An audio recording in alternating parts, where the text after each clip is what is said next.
जय हिंद साथियों। आप सभी का स्वागत है हमारे YouTube चैनल परफेक्ट नॉलेज 2 पे। अगर आप इसे देख रहे हैं इस सीरीज को तो आप ज़रूर लाइक और सब्सक्राइब करते हुए देखिए, क्योंकि इसमें केवल आपको वन लाइनर सीरीज के रूप में दिया जा रहा है। यह आपको पढ़ाने के पर्पज़ से नहीं बल्कि आपको रिवीजन के तौर पे किया जा रहा है, क्योंकि मैं ये मानता हूँ कि आपने ये पढ़ा हुआ है। तो हर एक एग्ज़ाम में आपको महत्वपूर्ण होगा। कोई भी वन डे एग्ज़ाम है, चाहे वो सिपाही हो, मतलब पीसीएस, कुछ भी एग्ज़ाम हो, ये आपको ज़रूर हेल्प करेगा।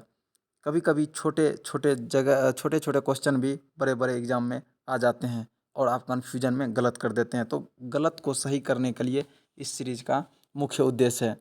तो शुरू करते हैं। थार मरुस्थल की वनस्पति का जन्म स्थान किसे माना जाता है? उत्तरी अफ्रीका को। देश में कुल वन एवं वृक्षावरण है 8,02,088 वर्ग किलोमीटर। भारत वन स्थिति रिपोर्ट ये 2017 का है। भारतीय वानिकी का पिता किसे कहा जाता है? डेट्रिच बेंडिस को। फिर से इसे देखेंगे। भारतीय वानिकी का पिता किसे कहा जाता है? डेट्रिच बेंड्रिस को। डेट्रिच बेंड्रिस को। डेट्रिच बेंड्रिस को। ब्रिटिश काल में भारत की पहली राष्ट्रीय वन नीति किस वर्ष प्रकाशित की गई थी? 1894 में। 1894 में ब्रिटिश काल में भारत की पहली राष्ट्रीय वन नीति प्रकाशित की गई थी। स्वतंत्र भारत की पहली राष्ट्रीय वन नीति वर्ष तैयार की गई 1952 में। हमारा 1952 में पहला चुनाव भी हुआ था आज़ादी के बाद। तो भारत वन स्थिति रिपोर्ट को द्विवार्षिक आधार पर भारतीय वन सर्वेक्षण द्वारा कब से प्रकाशित किया जाता है? भारत वन स्थिति रिपोर्ट को द्विवार्षिक आधार पर, मतलब 2 वर्षों के आधार पर भारतीय वन सर्वेक्षण द्वारा कब से प्रकाशित किया जाता है? तो 1987 से।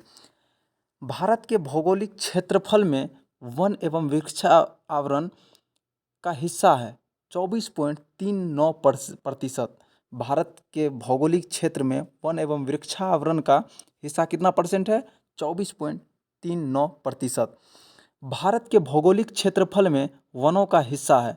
भारत के भौगोलिक क्षेत्रफलों में वनों का हिस्सा 21.54%, लगभग 7,08,273 वर्ग किलोमीटर। भारत के वनावरण क्षेत्र में वृद्धि हुई है 6778 वर्ग किलोमीटर। भारत के वृक्षावरण क्षेत्र में वृद्धि हुई है 1243 वर्ग किलोमीटर। कुल वनावरण एवं वृक्षावरण क्षेत्र में वृद्धि टोटल अगर बात करें तो 8021 वर्ग किलोमीटर। देश में कुल भौगोलिक क्षेत्र में वनों और वृक्षावरण क्षेत्र का हिस्सा है 24.39%। जब दोनों वनों और वृक्षावरण क्षेत्र दोनों को मिलाएंगे तो 24.39। वनावरण क्षेत्र में वृद्धि वाले राज्य क्रमशः 1 नंबर पे आंध्र प्रदेश है, जो कि सबसे ज़्यादा वृद्धि किया है वन में, वह 1 नंबर में आंध्र प्रदेश है। फिर कर्नाटका है, केरल, उड़ीसा, तेलंगाना, इस प्रकार 5 राज्यों का क्रम है। वनावरण क्षेत्र में कमी वाले राज्य क्रमशः है। मिजोरम में सबसे ज़्यादा वनों की कमी हुई है या वृद्धि में कमी हुई है। नागालैंड, अरुणाचल प्रदेश, त्रिपुरा, मेघालय, इसमें आप देखेंगे तो सभी पहाड़ी इलाका के क्षेत्र हैं लगभग। देश के सर्वाधिक वनावरण वाले राज्य हैं लक्षद्वीप। लक्षद्वीप में साथियों 90.33% वनावरण क्षेत्र है। मिजोरम वहीं 86%, अंडमान निकोबार द्वीप समूह 81.73%। ये सभी छोटे छोटे, इसमें 2 तो द्वीप हैं शामिल है। देश के सर्वाधिक वनावरण वाले राज्य सबसे ज़्यादा क्षेत्रफल वन में देखा जाए तो मध्य प्रदेश 1 नंबर पे आता है पूरा भारत में। फिर अरुणाचल प्रदेश है, उसके बाद छत्तीसगढ़ है। आपको खासकर मध्य प्रदेश याद रखना होगा। भारत वन स्थिति रिपोर्ट 2017 के अनुसार देश में कक्ष वनस्पति का क्षेत्र 4,921 वर्ग किलोमीटर है। इसमें वर्ष 2015 के आकलन की तुलना में कुल कितनी वृद्धि हुई है? इसका सीधा कहने का अर्थ है साथियों कि कक्ष के वनस्पति का जो पहले वनावरण था उसके तुलना में 2015 में कितना अधिक वृद्धि हुआ? 17 में तो 181 वर्ग किलोमीटर ज़्यादा हुआ है। मिजोरम, लक्षद्वीप, अंडमान और निकोबार द्वीप समूह, अरुणाचल प्रदेश, नागालैंड, मेघालय और मणिपुर का अन्य राज्यों की अपेक्षा वन क्षेत्रों का औसत अधिक है। इन राज्यों में वनों का प्रतिशत है 75% से अधिक। कहने का साथियों यहाँ मतलब है कि क्षेत्र के अनुसार नहीं, बल्कि जितना क्षेत्र है उसमें मतलब जैसे 100 रुपया इसके पास है तो इसमें 75 रुपया का ये वन है। जबकि और सब मध्य प्रदेश में क्या है, यदि उसके पास सबसे ज़्यादा मतलब 100 रुपया है तो उसमें लगभग 40 रुपया का ही है, लेकिन क्षेत्रफल में ज़्यादा है। तो यही बात यहाँ कह रहा है। अधिक वर्षा अर्थात 200 सेंटीमीटर वर्षा वाले क्षेत्र में पाए जाने वाली वनस्पति को क्या कहते हैं? सदाबहार या सदाहरित वन। इसलिए कि साथियों जहाँ पे हमेशा बारिश होगा वहाँ पे वनों का कमी नहीं होगा, वह ज़्यादा वहाँ पे उगेंगे वन। तो इसलिए सदाबहार मतलब सदा हमेशा हमेशा वहाँ पे बहार रहता है। भारतीय वनों में मानसूनी पतझड़ वनों का प्रतिशत है 80%। भारतीय वनों में मानसूनी पतझड़ वनों का प्रतिशत है 80%। भारत में वनों का 90% वाला भाग है पूर्णतः सरकारी नियंत्रण में। मतलब जहाँ जहाँ 90% से ज़्यादा मतलब वन है साथियों जिस जगह पे, वह भारतीय सरकार अपने नियंत्रण में रखा है। जैसे आप नाम सुने होंगे पश्चिमी क्षेत्र का, पश्चिमी एरिया का, सह्याद्री क्षेत्र का, क्योंकि वहाँ पे वो क्षेत्र एक अलग टाइप का होता है। जैसे आप ये भी सुने होंगे मैंग्रोव वन का, ये पश्चिम बंगाल वाला सुंदरवन का डेल्टा वाला। अंडमान में मिलने वाली प्राकृतिक वनस्पति है उष्णकटिबंधीय सदाहरित। तेंदुफ्लास, अमलतास इत्यादि किस प्राकृतिक वनस्पति के प्रकार हैं? शुष्क उष्णकटिबंधीय। ये सभी कर्क रेखा के नीचे ही पाए जाने वाले वन हैं जितने शुष्क उष्णकटिबंधीय हैं। पाइन सिल्वर पर तथा रेडोडेंड्रॉन्स इत्यादि वृक्ष हिमालय के किस क्षेत्र में पाए जाते हैं? अल्पाइन हिमालय में। गंगा ब्रह्मपुत्र डेल्टा के ज्वारीय वनों को क्या कहते हैं? सुंदरवन। यहाँ पे मैंग्रोव वन का अधिकता पाया जाता है। समुद्र तटीय वनों के मुख्य वृक्ष हैं तार व नारियल के। आप जितने भी समुद्र किनारे देखते होंगे वो लंबे लंबे तार और नारियल के ही पेड़ रहते हैं। चंदन की लकड़ी की प्राप्ति की दृष्टि से महत्वपूर्ण राज्य कौन सा है? कर्नाटका। केशवारेना किस वन का प्रमुख वृक्ष है? शुष्क सदाबहार वन का। नीलगिरी तथा अन्ना मलाई पहाड़ियों के निकट पाए जाने वाले आर्द्र शीतोष्ण वनों के स्थानीय स्तर पर क्या कहा जाता है? 16। ये क्वेश्चन फिर से, नीलगिरी और अन्नामलाई पहाड़ियों के निकट पाए जाने वाले आर्द्र शीतोष्ण वनों को स्थानीय स्तर पर क्या कहा जाता है? तो 16 कहा जाता है। मतलब लोकल जगह पर उसे उस वन को 16 वन कहते हैं। भारत में उपोष्णकटिबंधीय शुष्क सदाबहार वन का प्रमुख वृक्ष कौन सा है? जैतून। भारत में उपोष्ण कटिबंधीय शुष्क सदाबहार वन का प्रमुख वृक्ष कौन सा है? जैतून। हिमालय क्षेत्र में वनस्पति रहित क्षेत्र कहाँ है? 4800 मीटर से ऊपर। साथियों जब आप 4800 मीटर से अधिक ऊपर जाएंगे तो केवल आपको बर्फ ही बर्फ मिलेंगे। काजल तथा दिया सलाई उद्योगों का आधार है उष्णकटिबंधीय सदाबहार वन। कटिबंध सदाबहार वन दिया और सलाई का प्रमुख स्रोत है। भारत का सबसे महत्वपूर्ण आर्थिक वन कौन सा है? साल वन।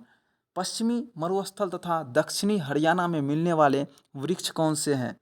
पश्चिमी मरुस्थल और दक्षिणी हरियाणा में मिलने वाले वृक्ष कौन से हैं? खजूर, नागफनी, तार, कटीली झाड़ियाँ। जहाँ भी मरुस्थल आएंगे साथियों वहाँ आपको हरे पेड़ वाले, कहने का मतलब लंबे या चौड़े पत्ती वाले पौधे मिलेंगे नहीं। वहाँ जो भी मिलेंगे कांटे कांटे वाले पेड़ पौधे मिलेंगे। उत्तरी पूर्वी भारत की वनस्पति का उत्पत्ति स्थान है इंडो मलेशिया। उत्तरी पूर्वी भारत की वनस्पति का उत्पत्ति स्थान है इंडो मलेशिया। सैनो तिब्बत क्षेत्र से प्राप्त वनस्पतियों को क्या कहा जाता है? बोरियल। सैनो तिब्बत क्षेत्र से प्राप्त होने वाले वनस्पतियों को क्या कहा जाता है? बोरियल। बंगाल का आतंक किस पौधे को कहते हैं? जलकुंभी, जिसे हाई असिंथ भी कहते हैं। अब हम लोग इसी सीरीज में दूसरा चैप्टर भारत की मिट्टियाँ के बारे में हम लोग जो भी ऑनलाइनर क्वेश्चन बनते हैं उनको भी देख लेते हैं। भारत के उन 2 क्षेत्रों का नाम दे जहां लाल मिट्टी पाई जाती है। तमिलनाडु और कर्नाटका में लाल मिट्टी पाई जाती है। भारत के उत्तरी मैदान में की मिट्टी जलोढ़ है क्योंकि इसका नदियों के द्वारा निक्षेप हुआ है। साथियों, बिहार यदि उत्तरी मैदान की बात करें, यूपी बिहार जितने भी मैदानी क्षेत्र हैं, तो आप देखेंगे हिमालय से गिरने वाली नदियाँ और इधर से भी दक्षिण की ओर से भी जितने भी नदियाँ, कुछ कुछ सोन नदी या चंबल जो भी हैं, जो कि गंगा में आके इधर से मिलती है, सोन नदी की सहायक नदियाँ, ये सभी आके मतलब निक्षेप करते हुए मिट्टी को लाती है। तो इस मिट्टी को ही जलोढ़ मिट्टी भी कहते हैं। तो भारत के प्रमुख काली मिट्टी क्षेत्र वाले राज्यों का नाम है महाराष्ट्र, गुजरात, आंध्र प्रदेश। जहाँ काली मिट्टी होगी साथियों, वहाँ कपास की सबसे ज़्यादा उत्पत्ति भी होगी।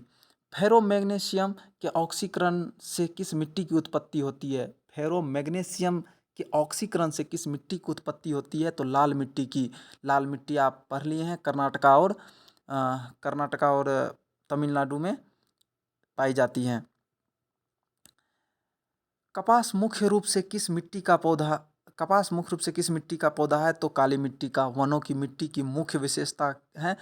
वनों की मिट्टी में मुख्य विशेषता ये है कि उसमें ह्यूमस और जीवांश की मात्रा बहुत ज़्यादा होती है, क्योंकि जब पेड़ पौधे से पत्ते गिरते हैं तो वे पेड़ पौधे के पत्ते एक तरह से खाद बनाते हैं, जो कि उसे ह्यूमस मतलब जैविक खाद बनाते हैं। तो ऊपरी परत को ह्यूमस कहते हैं। लेटेराइट मिट्टी में अपरदन किस प्रकार का होता है? परत अपरदन मतलब परत दर परत खत्म होती है। किस प्रकार की मिट्टी का रेह, कल्लड़ या ऊसर कहते हैं? क्षारीय या अकाली मिट्टी को कल्लड़ या ऊसर मिट्टी भी कहते हैं। चिकनी मिट्टी में बारीक कणों का प्रतिशत कितना होता है? 50%। परिवहित मिट्टी के उदाहरण क्या हैं? कांप मिट्टी एवं लोयस मिट्टी। गोंडवाना काल की चट्टानों से बनी मिट्टी कौन सी है? रेवेदार व अनुपजाऊ मिट्टी। गोंडवाना काल की चट्टानों से बनी मिट्टी कौन सी है? रेवेदार व अनुपजाऊ। कुडप्पा का विंध्यन क्रम की चट्टाने से निर्मित मिट्टी कौन सी है? बलुई तथा क्षारीय मिट्टी।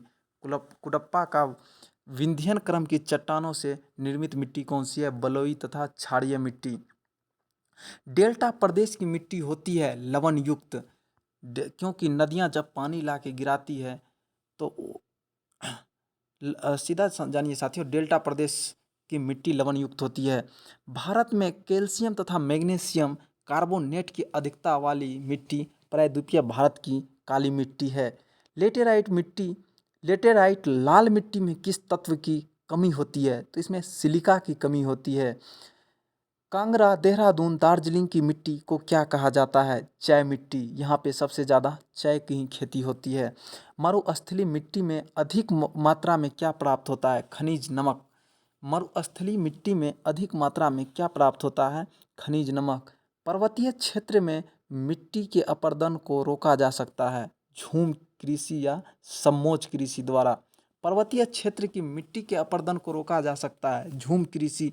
झूम कृषि किसे कहते हैं ना साथियों? जहाँ पे ज़्यादा वन होता है उस वन को मतलब ख़त्म करके वहाँ कृषि की जाती है। जब उसकी उर्वरता कम हो जाती है तो फिर उसे वहाँ छोड़ के दूसरे जगह चले जाया जाता है, तो उसे ही झूम कृषि कहते हैं।